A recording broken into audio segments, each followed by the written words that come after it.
Hello दोस्तों, welcome to my YouTube channel exam path पे आप लोगों का स्वागत है। तो दोस्तों, आप लोग कैसे हैं? आई होप कि आप लोग अच्छे होंगे और तैयारी भी आप लोगों की अच्छी चल रही होगी। तो दोस्तों, दिन प्रतिदिन हम लोगों का एग्ज़ाम नज़दीक आता जा रहा है। तो दोस्तों, आप लोग जमकर तैयारी कर रहे होंगे। तो एक बार फिर से मैं आप लोगों के लिए एक और प्रैक्टिस सेट लेकर आ गया हूँ, जो आपके एग्ज़ाम के लिए बहुत ही इम्पोर्टेंट हैं। तो यह प्रैक्टिस सेट पूरा लास्ट तक ज़रूर देखना और अपने उन दोस्तों को भी शेयर कर देना जो इसका एग्ज़ाम देने जा रहे हैं। तो चलिए वीडियो को स्टार्ट करते हैं। चलिए पहला क्वेश्चन देखते हैं क्या है।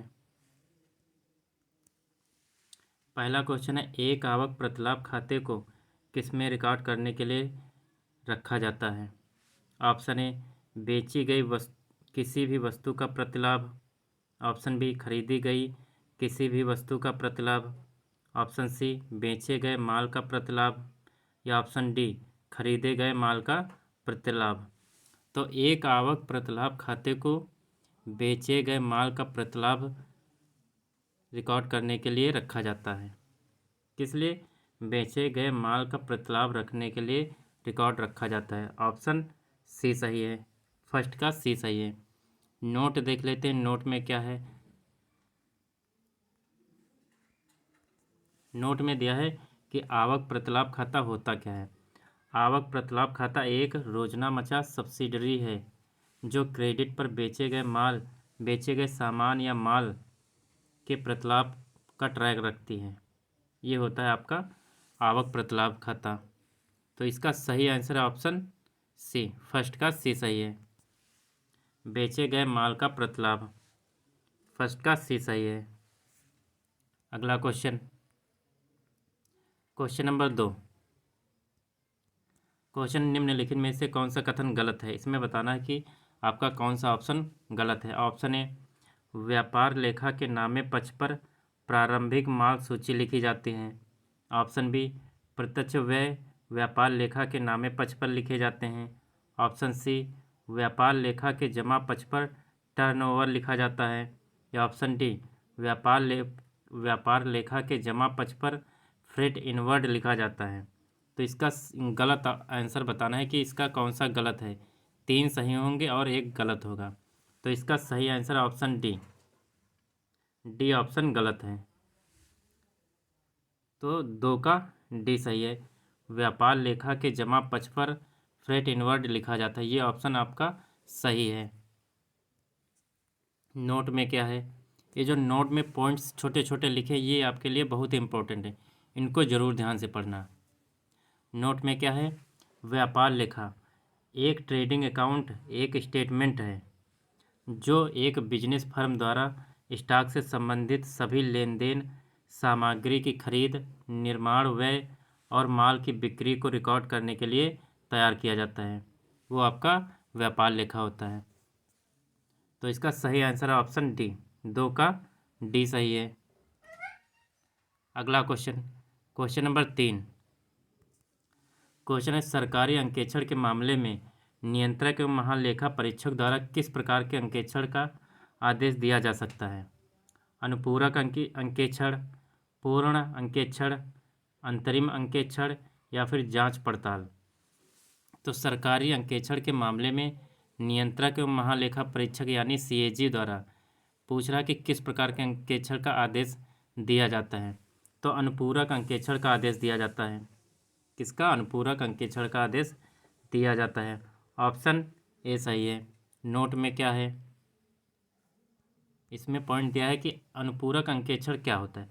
अनुपूरक अंकेक्षण एक अतिरिक्त अंकेक्षण है जो किसी सरकारी इकाई के खातों में नियमित अंकेक्षण के पूरा होने के बाद नियंत्रक एवं महालेखा परीक्षक द्वारा आयोजित किया जाता है, वो आपका अनुपूरक अंकेक्षण होता है। तो इसका सही आंसर है ऑप्शन ए, 3 का ए सही है। अगला क्वेश्चन, क्वेश्चन नंबर 4। क्वेश्चन है, वैधानिक अंकेक्षण किसके द्वारा किया जा सकता है? ऑप्शन ए, सनदी लेखापाल द्वारा। ऑप्शन बी, उद्यम के लेखाकार द्वारा। ऑप्शन सी, लेखांकन के जानकार किसी भी व्यक्ति द्वारा। या ऑप्शन डी, इनमें से कोई नहीं। तो वैधानिक अंकेक्षण आपका सनदी लेखापाल द्वारा किया जाता है। किसके द्वारा? सनदी लेखापाल द्वारा किया जाता है। ऑप्शन ए सही है। वैधानिक अंकेक्षण क्या होता है? वैधानिक अंकेक्षण किसी इकाई पर लागू विभिन्न कानूनों विधियों के प्रावधानों के अनुसार किए गए अंकेक्षण को संदर्भित करता है। तो इसका सही आंसर है ऑप्शन ए। 4 का ए सही है। अगला क्वेश्चन, क्वेश्चन नंबर 5। क्वेश्चन है निम्नलिखित एक प्रकार का लेखा परीक्षा नहीं है। स्वास्थ्य लेखा परीक्षा, अंतरिम लेखा परीक्षा, दक्षता लेखा परीक्षा या औचित्य लेखा परीक्षा। तो इसमें बताना है कि कौन सा लेखा परीक्षा इसमें नहीं है। तो स्वास्थ्य लेखा परीक्षा आपका लेखा परीक्षा नहीं होता है। ऑप्शन ए सही है। कौन सा? स्वास्थ्य लेखा परीक्षा नहीं है। ऑप्शन ए 5 का ए सही है। नोट में क्या पॉइंट दिया है? नोट में दिया है कि स्वास्थ्य लेखा परीक्षा एक शब्द है जिसका उपयोग कभी कभी किसी संगठन के स्वास्थ्य और सुरक्षा प्रथाओं या स्थितियों के मूल्यांकन के प्रकार को संदर्भित करने के लिए किया जाता है। वो होता है आपका स्वास्थ्य लेखा परीक्षा। तो इसका सही आंसर है ऑप्शन ए, 5 का ए सही है। अगला क्वेश्चन, क्वेश्चन नंबर 6। क्वेश्चन है किसी फर्म की परिसंपत्ति के मूल्य, देनदारियों, आरक्षित शेष प्रावधान और अर्जित लाभ या हानि की मात्रा का सत्यापन कहलाता है। सतत लेखा परीक्षा तुलन पत्र, अंतरिम लेखा परीक्षा या आंशिक लेखा परीक्षा।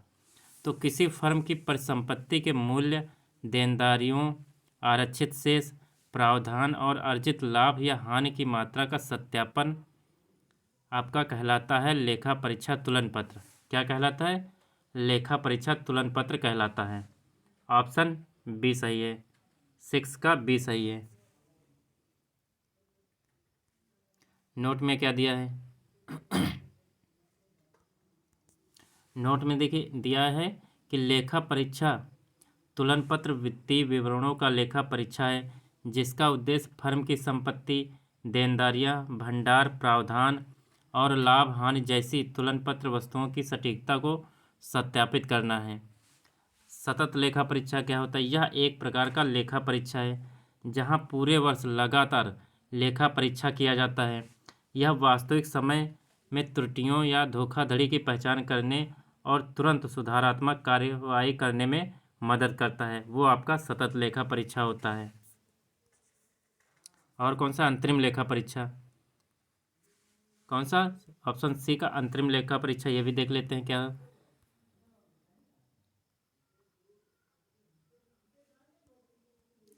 अंतरिम लेखा परीक्षा इस प्रकार का लेखा परीक्षा वित्तीय वर्ष के दौरान लेखांकन प्रणाली और आंतरिक नियंत्रण प्रणाली का मूल्यांकन करने के उद्देश्य से किया जाता है। वो आपका अंतरिम लेखा परीक्षा होता है। आंशिक लेखा परीक्षा इस प्रकार का लेखा परीक्षा किसी विशिष्ट उद्देश्य या व्यवसाय के विशिष्ट हिस्से के लिए किया जाता है। यह सभी वित्तीय विवरण का संपूर्ण लेखा परीक्षा नहीं है। वो आपका आंशिक लेखा परीक्षा होता है। तो 6 का बी सही ऑप्शन है। लेखा परीक्षा तुलन पत्र ऑप्शन सही है। 6 का बी सही है। अगला क्वेश्चन, क्वेश्चन नंबर 7। क्वेश्चन है भारत में तुलन पत्र अंकेक्षण किसका पर्याय है? वार्षिक अंकेक्षण, सतत अंकेक्षण, विस्तृत अंकेक्षण, सांविधिक अंकेक्षण। तो भारत में तुलन पत्र अंकेक्षण पूछ रहा है किसका पर्याय है? तो आपका वार्षिक अंकेक्षण का पर्याय है। किसका पर्याय है? वार्षिक अंकेक्षण का। ऑप्शन ए सही है। 7 का ए सही है। नोट में क्या दिया है? नोट में दिया है तुलन पत्र अंकेक्षण से तात्पर्य किसी संगठन के वित्तीय विवरणों विशेषकर तुलन पत्र की जांच और सत्यापन से होता है। वो आपका तुलन पत्र अंकेक्षण होता है। तो 7 का ए सही है ऑप्शन।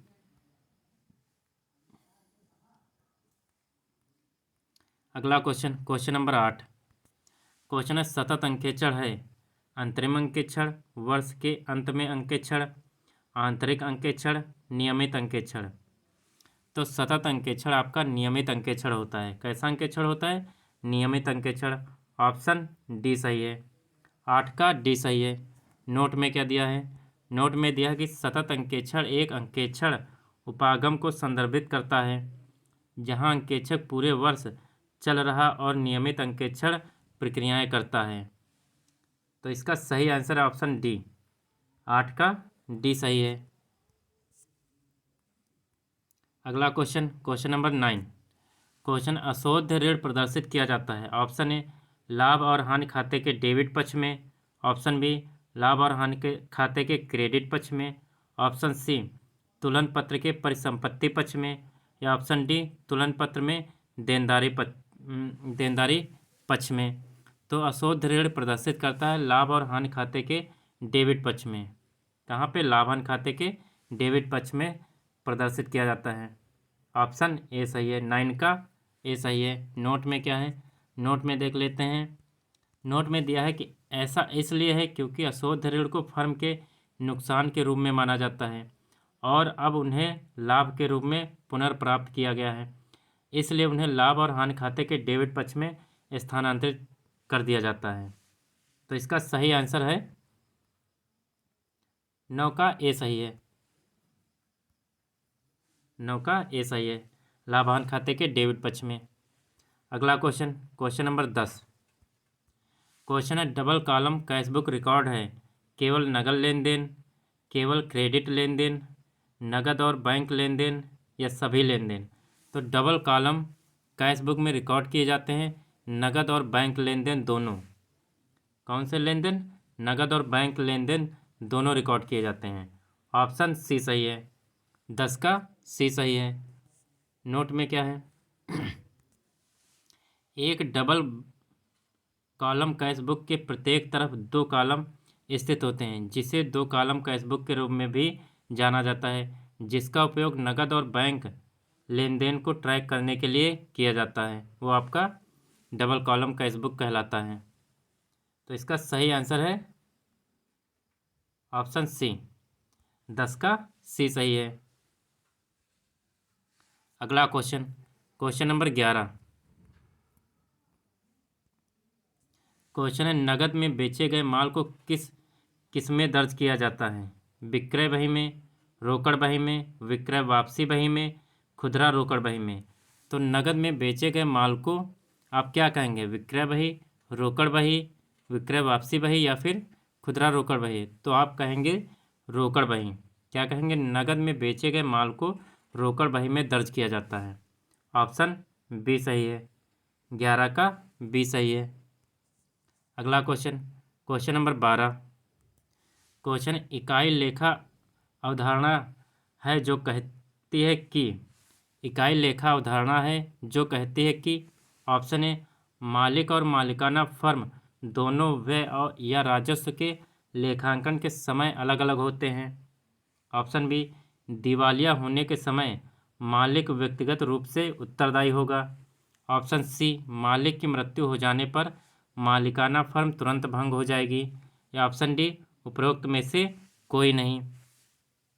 तो इकाई लेखा अवधारणा है जो कहती है कि मालिक और मालिकाना फर्म दोनों व्यय और राजस्व के लेखांकन के समय अलग अलग होते हैं। ऑप्शन ए सही है। 12 का ए सही है। अगला क्वेश्चन, क्वेश्चन नंबर 13। क्वेश्चन है मूल्यह्रास प्रदान करने की सीधी रेखा पद्धति के अनुसार मूल्यह्रास स्थिर रहता है, हर साल बढ़ जाता है, हर साल घट जाता है या इनमें से कोई नहीं। तो मूल्यह्रास प्रदान करने की सीधी रेखा पद्धति के अनुसार मूल्यह्रास स्थिर रहता है। कैसा रहता है? स्थिर रहता है। ऑप्शन ए सही है। 13 का ए सही है। नोट में क्या है? नोट में दिया है कि मूल्यह्रास किसी संपत्ति के निरंतर उपयोग, टूट फूट, अप्रचलन के कारण उसके मौद्रिक रूप में गिरावट को मूल्यह्रास कहा जाता है। इसे किसी कंपनी का वार्षिक गैर नगद व्यय माना जाता है। तो इसका सही आंसर है ऑप्शन ए, 13 का ए सही है। अगला क्वेश्चन, क्वेश्चन नंबर 14। क्वेश्चन है निम्नलिखित में से किसी संपत्ति के लिए कमी विधि को अपनाया जाता है? खानों, इमारतों, साख या फर्नीचर। तो क्वेश्चन क्या कह रहा है कि निम्नलिखित में से किसी संपत्ति के लिए कमी विधि को अपनाया जाता है? खानों के लिए। ऑप्शन ए सही है, खानों के लिए। 14 का ए सही है। अगला क्वेश्चन, क्वेश्चन नंबर 15।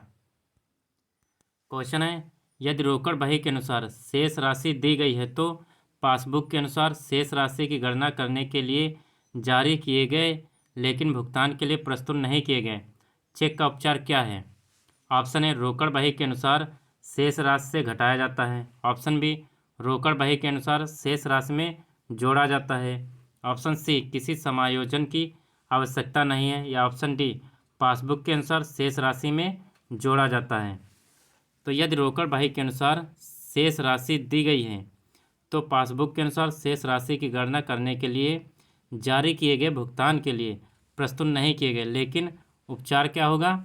रोकड़ बही के अनुसार शेष राशि में जोड़ा जाएगा। क्या होगा? रोकड़ बही के अनुसार शेष राशि में जोड़ा जाएगा। ऑप्शन बी सही है, 15 का बी सही। अगला क्वेश्चन, क्वेश्चन नंबर 16। क्वेश्चन है, निम्नलिखित में से कौन सा बैंक समाधान विवरण के लिए सही कथन नहीं है? ऑप्शन ए, यह बैंक शेष की वास्तविक स्थिति का पता लगाता है। ऑप्शन बी, चेक के समाशोधन में किसी भी प्रकार की अनुचित देरी को समाधान द्वारा दर्शाया जाएगा। ऑप्शन बी, समाधान से रोकड़ बही या पासबुक में हुई कोई भी त्रुटि सामने आ जाएगी। ऑप्शन डी, संबंधित उद्यम के लिए बैंकों द्वारा समाधान किया जाएगा। तो इसका सही आंसर है ऑप्शन डी। कौन सा? ऑप्शन डी, संबंधित उद्यम के लिए बैंकों द्वारा समाधान किया जाएगा। ऑप्शन डी सही है, 16 का डी सही। अगला क्वेश्चन, क्वेश्चन नंबर 17। क्वेश्चन है, बैंक समाधान विवरण कैसे तैयार किया जाता है? कैशियर, बैंक का ग्राहक, बैंक या सरकार द्वारा?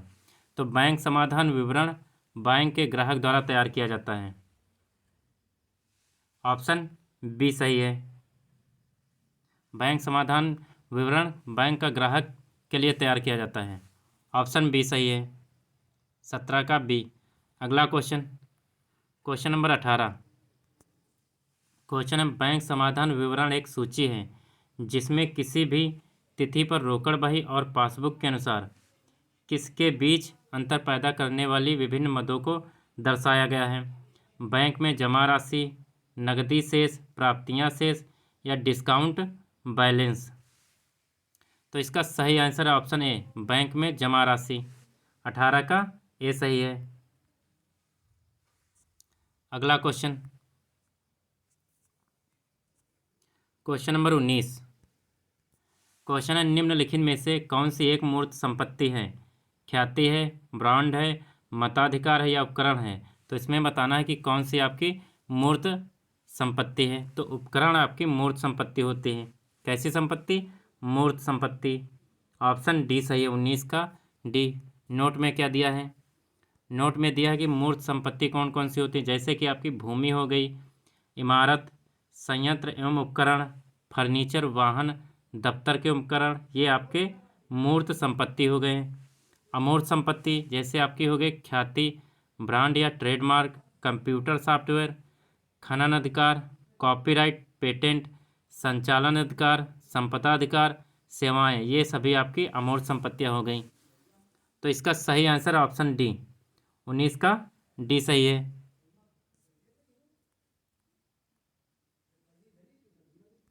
अगला क्वेश्चन, क्वेश्चन नंबर 20। लेखांकन में कितने दृष्टिकोण हैं? 1, 2, 3 या 4? तो लेखांकन में 2 दृष्टिकोण होते हैं। कितने होते हैं? 2। ऑप्शन बी सही है, 20 का बी सही है।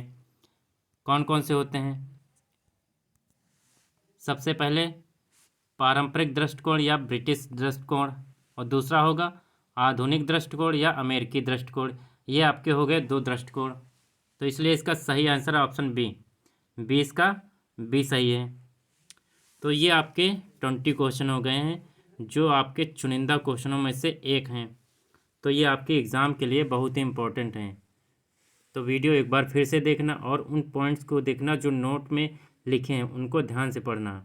ये बहुत ही इम्पोर्टेंट आपके एग्ज़ाम के लिए बहुत ही महत्वपूर्ण रहेंगे। तो यदि अगर आपको वीडियो अच्छी लगी हो तो वीडियो को लाइक करें, शेयर करें और अपने उन दोस्तों को भी शेयर कर दें जो इसका एग्ज़ाम देने जा रहे हैं, क्योंकि यह वीडियो उनके लिए बहुत ही हेल्पफुल रहेगी। तो आज के लिए धन्यवाद। कल फिर से एक और वीडियो लेकर आऊँगा, तो ऐसे ही बने रहें। धन्यवाद।